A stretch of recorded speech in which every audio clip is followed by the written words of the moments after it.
Alright everyone, it's time for the Occult video number 391, Spells and Grimoires. We're going to be explaining a little bit about the linguistic side of that particular terminology. Think about it this way.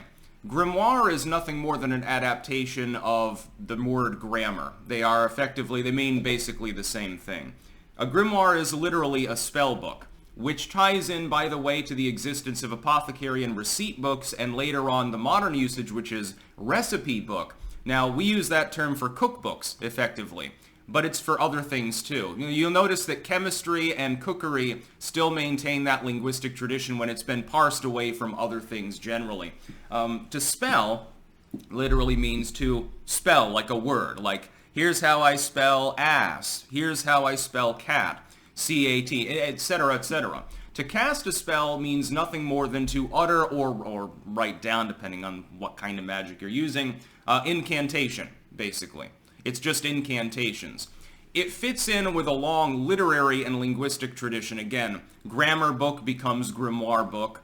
It sort of overlaps with spell book. It's basically, again, intertwined. Over the centuries, though, things have been taken in or out of this long-standing tradition. Again, that's why you still say, oh, I just got this recipe book and I'm going to make stew. Well, recipe literally comes from receipt. That's the apothecarian. It was more medical before. And in the intermediate period, you actually have the evolution of bric-a-brac works like the Petit Albert. It's a French grammar book, grimoire. It's from the 1700s. And in it, you will find strange things. Here's the section on talismans, the section on incantations, how to enchant your gun so that it will fire more true, how to enchant your shirt so that it will absorb a bullet, how to enchant a house at one point using squid to make it seem like the house is full of ink, if I remember correctly. I'm not sure whether that was the Petit Albert or which grammar book it was, but it was one of the most bizarre things I've ever seen in my life.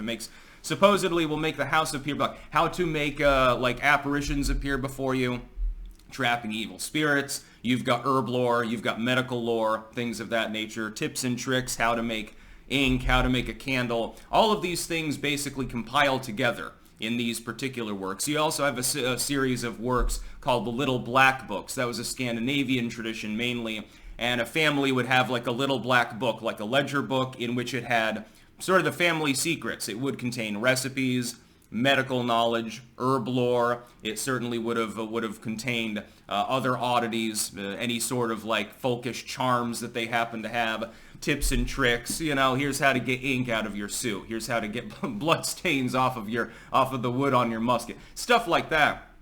And so you got to think about it partially linguistically and historically when we're talking about what is a spell. Normally, in the modern sense, we say, okay, like a magic spell or something. Sometimes when you see this depicted in Hollywood, no words are uttered. So it's not a spell. It's magic, but it's not a spell. Harry Potter doesn't cast a magic spell when he's using his ability to cast a spell without actually saying the words. Now, that may seem Hollywood-esque, but it's actually the fact that they would be saying some magical incantation in order to cause an effect is actually closer to the original definition, at least in that linguistic tradition, of course. The grimoire now is a term that's no longer used for like a bric-a-brac, generally speaking. It's used for, a modern grimoire tends to be more singular, more linear. It has a particular theme to it, a specific type of spirituality informs it. That wasn't the way in which it worked before. In some cases, you have bric-a-brac works, again, if you look at the Petit Albert, which deliberately tell you like the geographic origin of some of the things that actually are listed in the book, and they're from all over the place. You've got things that are from Catholic tradition, things that are from Islamic tradition in some cases, actually, things from Protestant background, things from a more paganistic background, sort of all lumped together. And you can trace the history of some of those things back through older works, and again, the diaspora is very, very wide.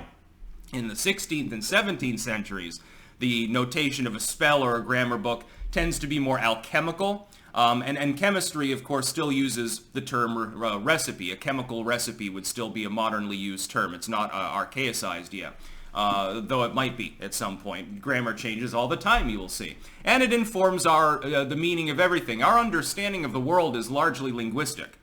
If you can play with the language, you can get people to believe or disbelieve in things and posit all sorts of realities and unrealities that, based on a different linguistic system, would be interpreted entirely differently. For example, a tribe may have no word for snow. And so, how do they even quantify it? They're going to call it cold rain or hard rain or something like that. There's no singular terminology for it. But a person with snow in mind has a different understanding of what that is. Or like a tribe that doesn't have a word for blue, and there are actually groups in the world today, still extant, that have no word for blue. They render it as a form of green, actually. They conceive of it as being green. Their understanding of color schemes is different. You'd think about some tribe that never developed iambic pentameter or something like that, and their poetry will be different. It informs a lot of ways of life. Music, art, all sorts of things. Scientific understanding. If you believe in numeric theory, then your understanding of medicine is going to be vastly different from if you understand germ theory, which isn't really a theory, but never mind. And there will be at least a couple people in the comments that will disagree with me and claim that viruses don't exist or something. Okay. You keep believing that. I have little to say on that subject at this point. I have had people wanting to debate me about that, and also the flat earth theory, which isn't really a theory at all, but again, I digress.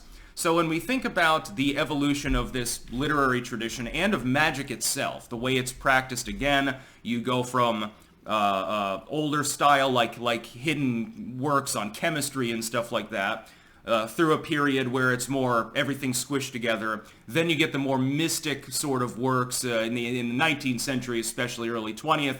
You get works that are like, they're still technically a bric-a-brac, but they begin to focus more. And now you've got a hyper-focused market where grimoires tend to be, again, very singular in notion.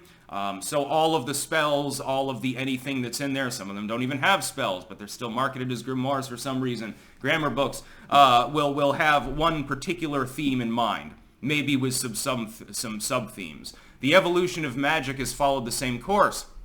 People's understanding of what is or is not magic is very much a point in time.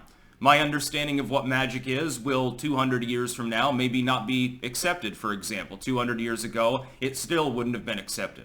My conception of magic would be considered bizarre even according to the standards of occultists 200 years ago, partially because I know everything. Modern people always think that. Modern people also inevitably become non-modern at some point in the future. So just keep that in mind. If you're studying magic, you're also studying linguistics, and it helps to have a really good understanding of that. Once you understand that words can be fiddled around with to fiddle around with your mind and the way that you understand things, by the way, if you really apply that knowledge and critically think about what you're seeing around you, you're going to notice so much more propaganda than you ever knew existed. It's literally everywhere. Then start looking up symbology. That'll really take you down some rabbit holes. That's about all. Peace out.